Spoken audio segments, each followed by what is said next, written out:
The $500 million deal the feds and the province struck with Algoma Steel in an attempt to help the company through difficult times is coming under scrutiny at Queen's Park. Let's bring in our Mark McAllister, who is at the legislature this afternoon. Mark, opposition leaders still voicing concerns over that agreement.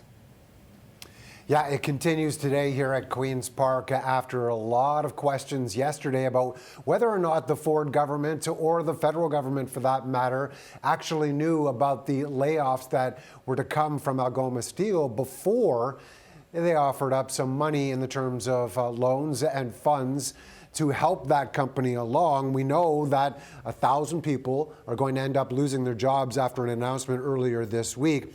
The funding was $500 million between the two layers of government, $100 million from the province, $400 million from the feds.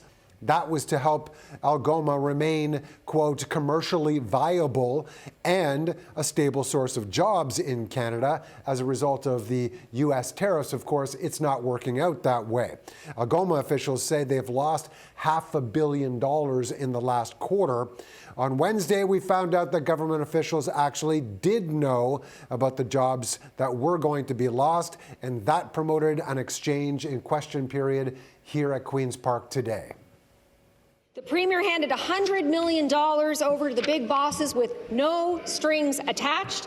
So let me be clear, is the Premier okay with 1,000 people losing their jobs in Sault Ste. Marie? I recognize the Minister of Economic Development. Speaker, the $100 million loan that our government provided was critical to saving as many jobs as possible. They are open today because we put a $100 million loan in. The CEO's own words, we simply could not survive without the financing that the government provided. Premier Ford referring to Algoma as the Titanic and the fact that it was going down. Carney yesterday as well referenced what Ford had to say and also offered "we chose the future" himself. So, Mark, while the NDP holds the Ford government's feet to the fire over the Algoma deal, the Liberals, for their part, they're clashing with their Conservative counterparts over education policies. Yeah, the education system has been at the forefront of debate for some time now, and what is happening today is the Liberal leader right now, the interim leader, John Fraser, decided he was going to ask him more than a few questions about what more can be done to help the classrooms and making sure that more funding was available. And so he asked the Premier directly while in question period today, and it led to a bit of a back and forth.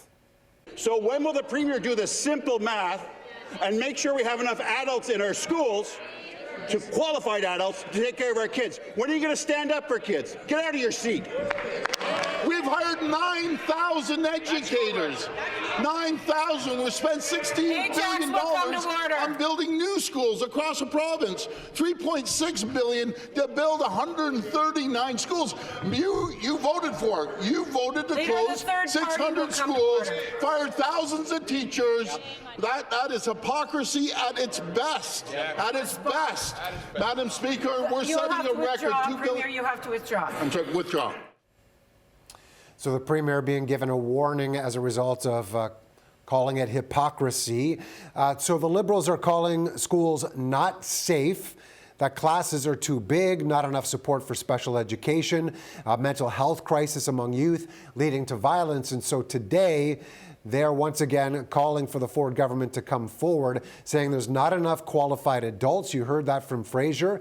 So they're saying the government needs to spend an additional $1 billion at this point to bring 10,000 support staff into the school system.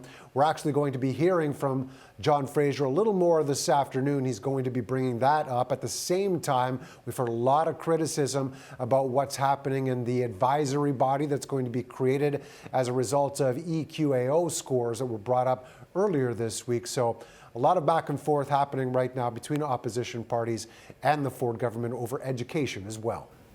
Okay, Mark, thanks so much for that breakdown. Appreciate it.